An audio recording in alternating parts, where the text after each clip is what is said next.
Сәлеметсіздер ме? Сіздермен бірге Боранбаева Гүлшан Дүйсенбекқызы, Алматы мемлекеттік политехникалық колледжінің арнайы пәндер оқытушысымын. Сіздерге операциялық жүйелер және бағдарламалық қамтамасыздандыру пәнінен дәріс беретін боламын. Бүгінгі сабағымыздың тақырыбы кіріспе. Мақсаты есептеу техникасының даму тарихы мен EM-нің буындарымен таныстыру, яғни электронды есептеуіш машинаның буындарымен таныстырамын. Есептеу техникасы кез келген ақпарат түрін автоматты түрде жылдам өңдеуге арналған электрондық құрылғылар жиыны. Бір-бірімен нақты түрде байланысып, бір тұтас кешенді қызмет атқара алатын құрылғылар жиыны есептеу жүйесі деп аталады. Есептеу жүйелерінің орталық құрылғысы электрондық есептеу машинасы немесе компьютер болып саналады. Бұл күнде компьютер әртүрлі мәліметтерді өңдеп, есептеу жұмыстарын атқара алатын және де кез келген символдарды түрлендіру істерін жылдам орындайтын бағдарламаланатын электрондық құрылғы. Яғни бұл компьютер ағылшын тілінің компьютер деген сөзінен шыққан, аудармасы есептеуіш деген мағынаны береді. Есептеуіш техниканың даму кезеңдеріне тоқталып өтейік. Бірінші бұл қол. Яғни бұл біздің эрамызға дейінгі 50-ші мыңжылдықтан басталады екен. Екіншісі механикалық.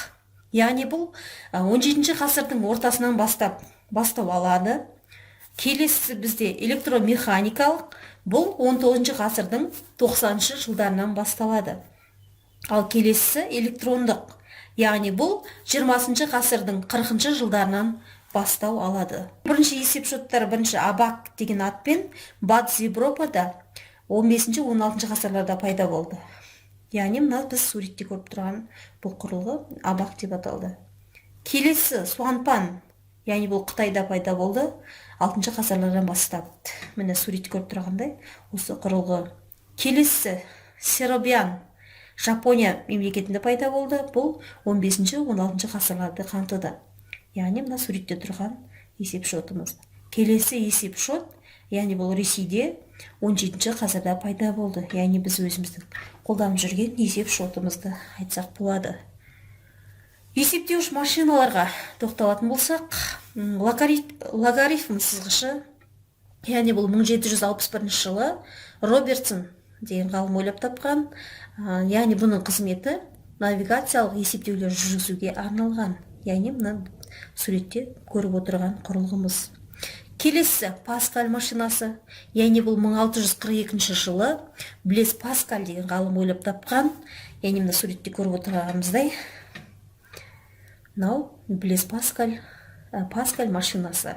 Яғни бұның қызметі көп мәнді сандарды қосуға арналған екен. Келесі арифмометр.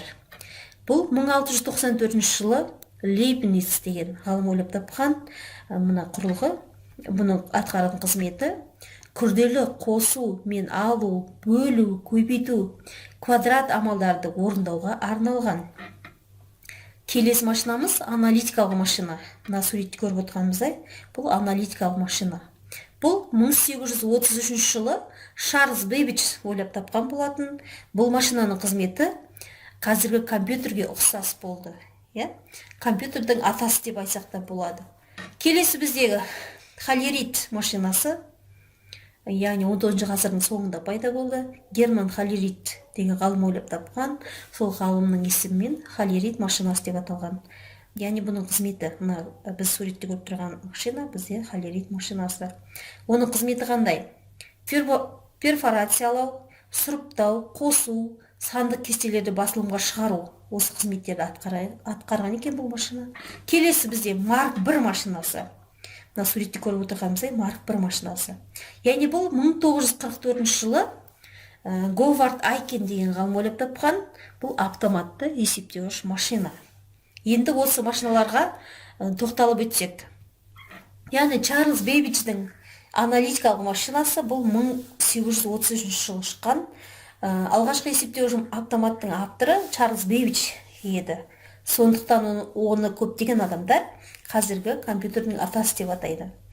1833 жылы ол бағдарлама арқылы басқарылатын аналитикалық машина жобасын жасады. Дүние жүзі бойынша алғашқы 1846 жылы Чарльз Бэббидж машинасына бағдарлама жазған Ада Лавлейс бағдарламаушы деп саналады. Келесі, яғни бұл 1887 жылы шыққан Герман Холлерит есепші перфорациялық машина құрастырған еді. Холлерит компьютер шығаратын IBM фирмасының негізін қалаған. Келесі Марк 1, яғни бұл 1944 жылы пайда болған машина.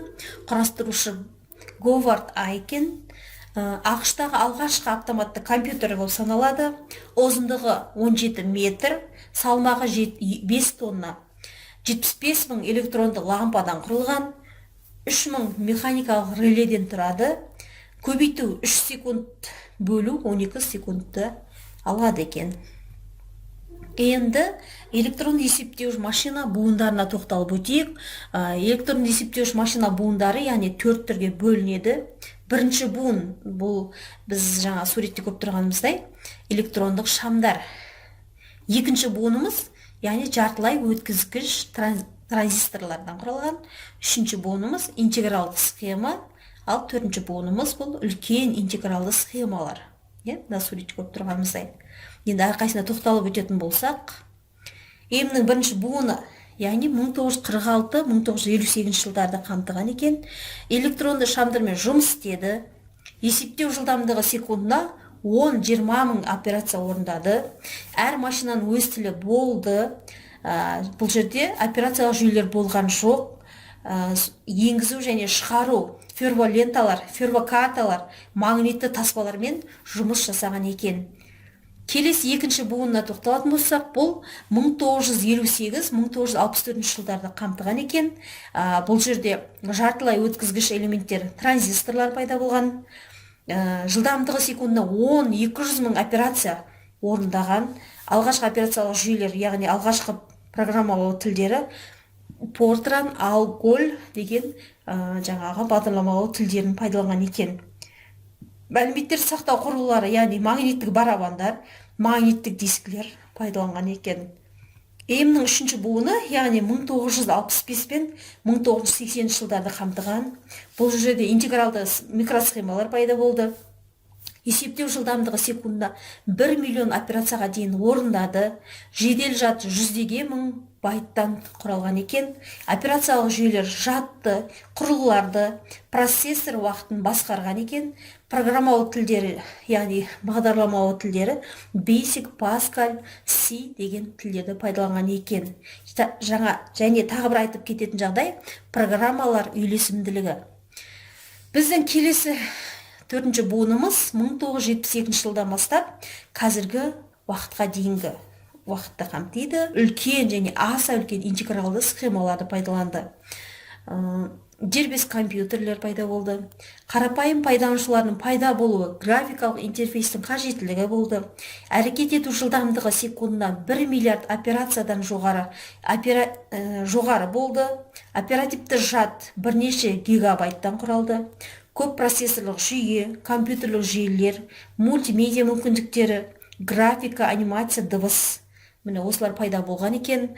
Қазіргі кезде бұдан да жоғарғы жаңағы компьютерлер, қазіргі кезде ноутбуктар осы пайда болып жатыр. Жылдан жылға техника даму үстінде.